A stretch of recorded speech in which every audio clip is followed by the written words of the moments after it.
प्रिय विद्यार्थियों, कोरोना महामारी के मध्य ऑनलाइन व्याख्यानों व ई कंटेंट का महत्व अत्यधिक बढ़ गया है और हमारे सामने ई कंटेंट व ई लेक्चरर अध्ययन का मुख्य माध्यम है। इसी तथ्य को ध्यान में रखते हुए आयुक्तालय कॉलेज शिक्षा राजस्थान के निर्देशानुसार भूगोल विभाग राजकीय कला महाविद्यालय कोटा द्वारा भी विद्यार्थियों के हितों को ध्यान में रखते हुए ई कंटेंट व ई लेक्चर तैयार किए जा रहे हैं।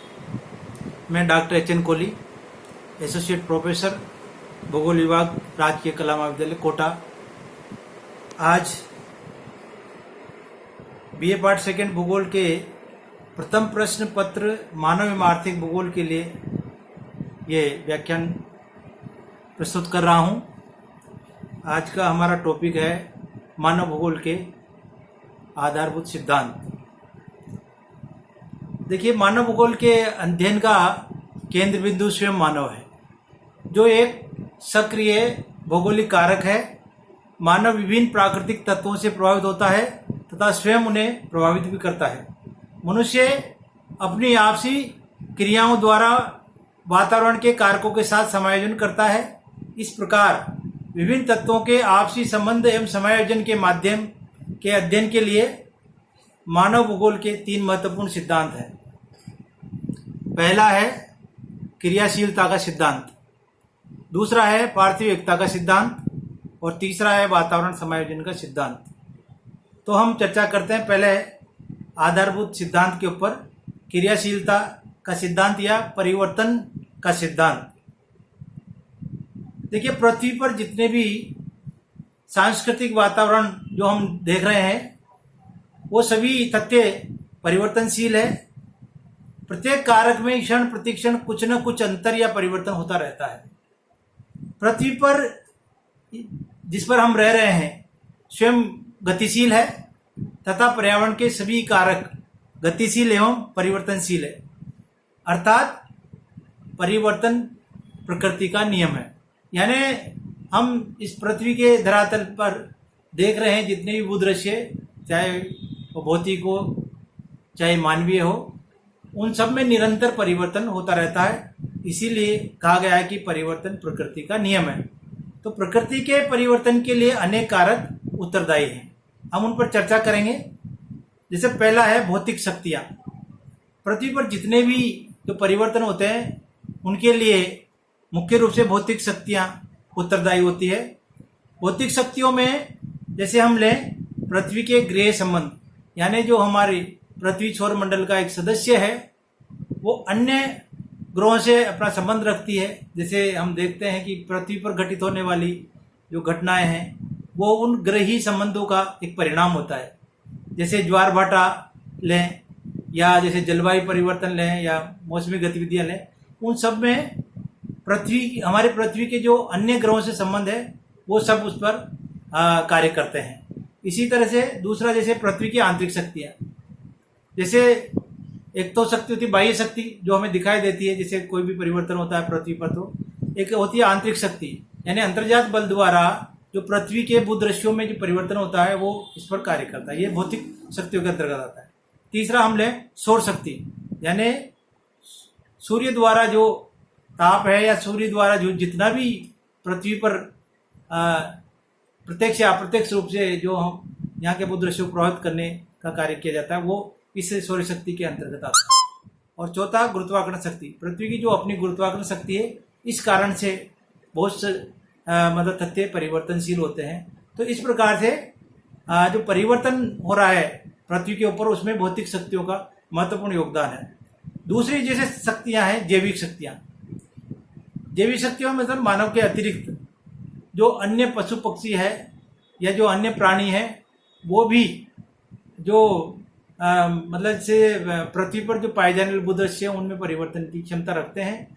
इसलिए जैविक शक्तियों के अंतर्गत हम परिवर्तन देख सकते हैं। तीसरा जो है मानव शक्तियाँ। मानव खुद अपने आप में पृथ्वी पर परिवर्तन का बहुत महत्वपूर्ण कारक है। जितना भी जो हम भूदृश्य देख रहे हैं उन सब के पीछे मनुष्य की अपने आर्थिक और सामाजिक क्रियाएं निहित है। इसलिए जो भूदृश्य है पृथ्वी के ऊपर, उसके परिवर्तन में मानवीय योगदान बहुत महत्वपूर्ण है। तो इस प्रकार से हम कह सकते हैं कि जो परिवर्तन प्रकृति का नियम है, अर्थात जो मानव भूगोल का जो पहला सिद्धांत है क्रियाशीलता का सिद्धांत, यानी इस पृथ्वी पर पाए जाने वाले भौगोलिक भूदृश्यों में परिवर्तन निरंतर हम देख सकते हैं। दूसरा जो मूल सिद्धांत है पार्थिव एकता या अंतर संबंध का सिद्धांत। पार्थिव एकता का मतलब यानी पृथ्वी पर विद्यमान सभी तत्व एक दूसरे से संबंधित है, चाहे वो भौतिक तत्व हो चाहे अभौतिक तत्व हो, वो सभी तत्व एक दूसरे से संबंधित है और एक दूसरे पर निर्भर भी है।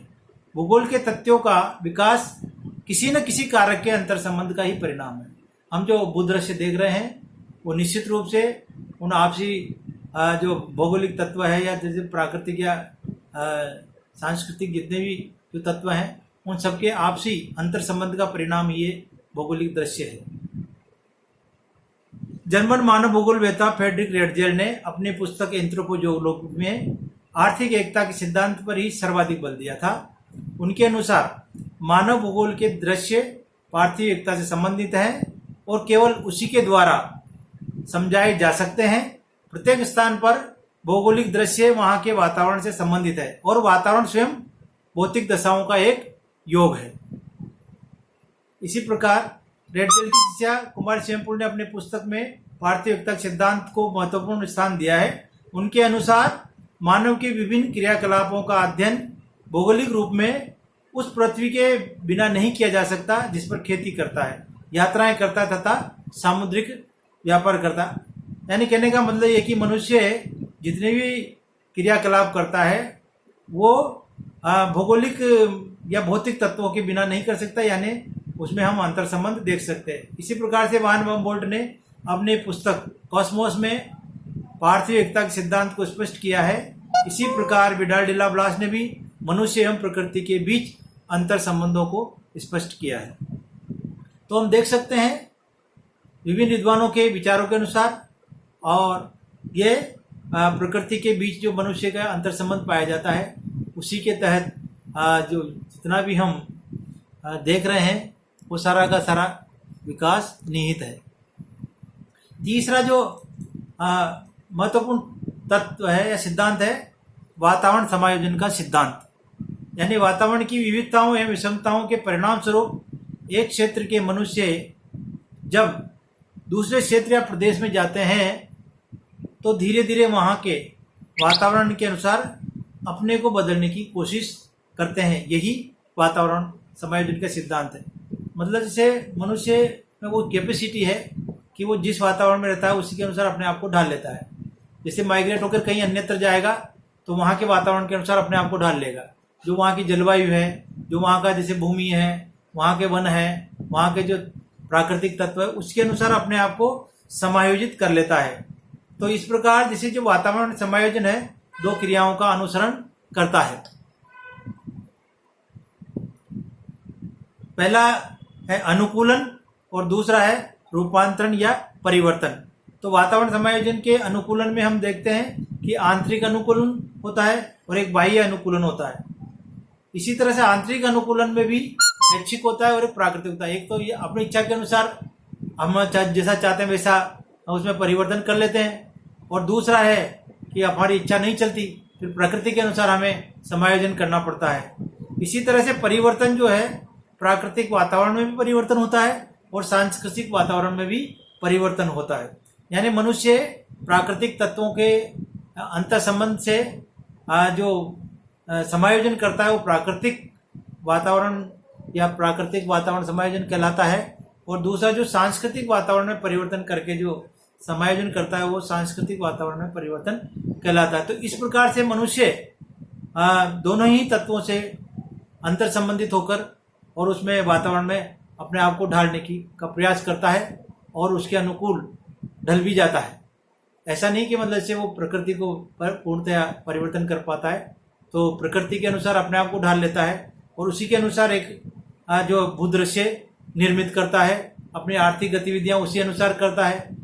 उसके परिणाम स्वरूप जो है वहाँ का भौगोलिक एक तरह से परिदृश्य निर्मित करता है। तो ये मानव भूगोल के 3 महत्वपूर्ण सिद्धांत हैं, जिसका मानव भूगोल में बहुत अत्यधिक महत्व है, और इनको समझने के पश्चात हम समझ सकते हैं कि किस तरह से मानव भूगोल में तीनों सिद्धांत कार्य करते हैं। धन्यवाद।